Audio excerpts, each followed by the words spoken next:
Well, I'm back at work, everybody. It is Saturday morning, 7:30. I'm over here at Ashton Woods doing a 11-month warranty inspection. 7:30 in the morning, man. I'm tired. This is like my first day back, and I've got 3 inspections today.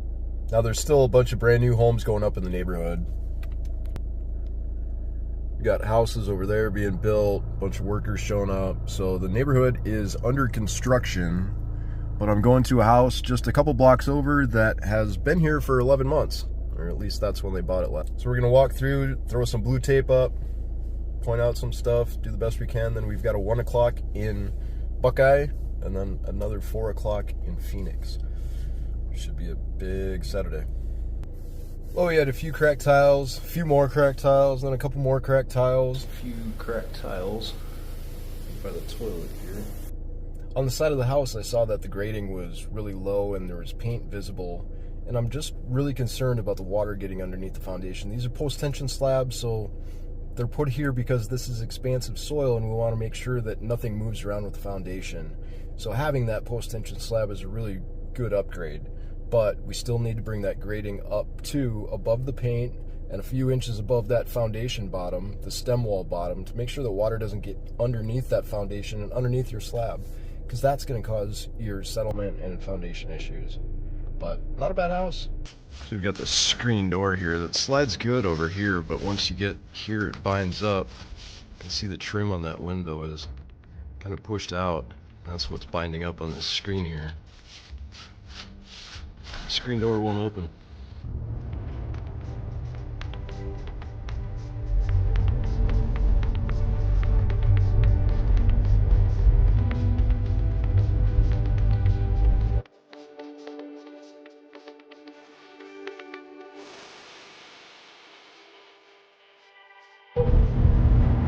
Look what they got going up next to the State Farm Stadium.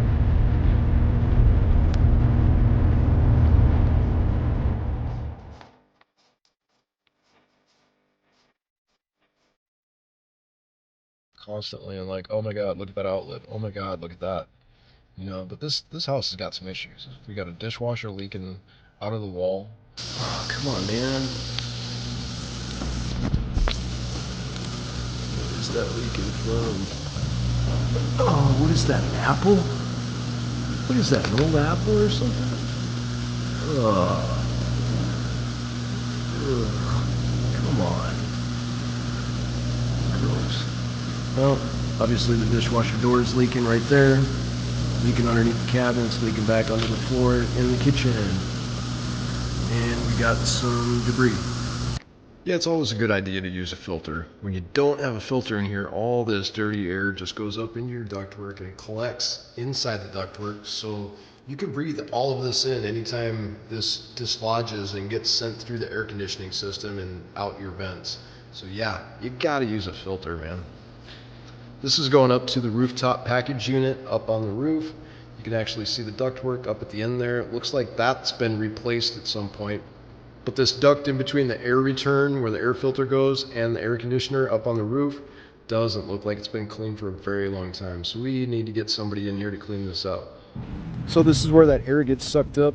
All that dirty air gets sucked up through here, and then it gets pushed back down and distributed throughout your whole house. Early bird's working pretty good though.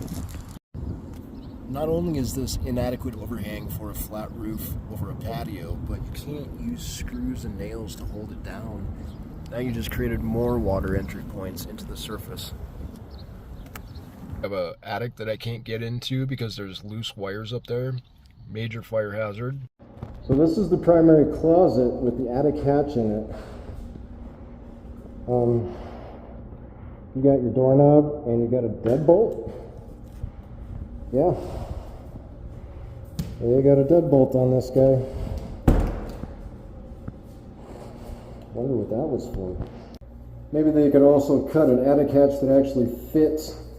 You know, that's not good for ventilation. You want ventilation from the outside, not the inside. This is the primary closet. So I never really feel like my job is done unless I get up in the attic, but this one's a different situation because I've got an open junction box there with live wires in it, and I know there's no grounding in this house, so that's a big no-no. Then they stacked all this insulation right in front of the attic hatch. They're doing this on purpose, you think? I would say so. There's a pretty cool lamp back there, though. I'd like to get to that lamp, but so they're missing a little bit of insulation in several different places. I can already see that. There's your insulated ductwork coming down from the HVAC system. I can tell that there's no screen on that vent. That's one of your turbines up on the roof. There's no screen on that. So you want to screen those off to make sure that bugs don't enter into your attic. But honestly, with all the wiring all over the place, especially this guy right here, right next to the attic hatch, I'm not going in here because I don't want to get electrocuted today. And I feel bad for my buyers because they deserve to know what's up here, but this is unsafe. It's unsafe for me, it's unsafe for them. I need an electrician out here to shut off the power and figure out all these loose wires up here. We have outlets that don't work. We have a pool that's rusted out on the inside. The vessel just doesn't look very good at all. Filling the pool the old-fashioned way. We don't have any autofill anywhere around here.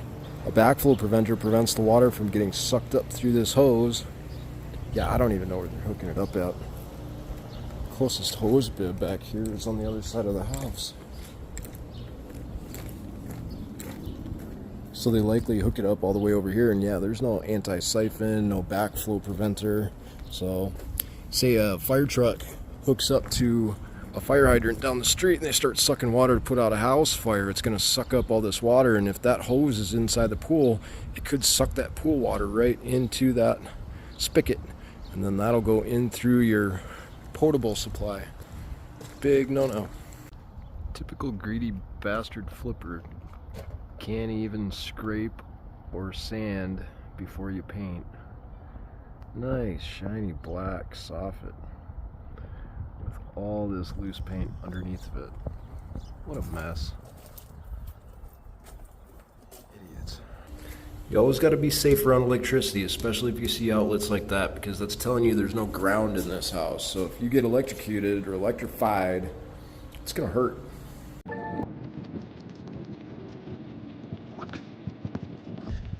This is one of the reasons we like to replace these with one-way valves. These gate valves are just a pain in the butt. Take forever to shut off, turn on. At the same time, they might freeze up or they might just freewheel it. There are correct depths to use nails in cladding. Some cladding requires nails, and when you use nails, you have to get it the proper depth.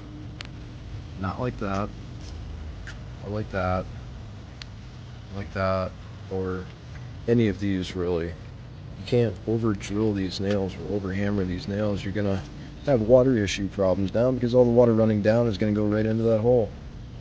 Come on now. That's one way to seal a hole. Stick a freaking cloth in there. Really? This front patio is about ready to fall over. You can see the settlement on that pad, right? So this corner got too much moisture under it and it started settling like this, and it lifted this up. Now we have a trip hazard over there, and now more water can get in through that and cause more problems underneath the slab. So you might be able to jack this up. But it shows through on the roof surface too, because the roof is dropped down a little bit. So everything that's tied into this column or this post that dropped down is going to move. So the sheathing, framing, the fascia, all that's going to have cracks in it now because it moved. See how that's dropped down? It's dropped down quite a bit. I had a long day, but it was worth it. It was worth getting out of the house after my last 6 weeks sitting on my butt with a busted up knee, still a little bit sore. I could feel the stitches rubbing on the inside of my pants, but whatever. I need to make some money. I need to go out here and help some people. All the things are picking up on the back, we're getting some more work. I need to be on my feet. I need to get out here. So if you guys need something done, let me know. You can book me at ezo.bpginspections.com or 1-800-285-3001. Looking forward to seeing you guys out here. Have a good night.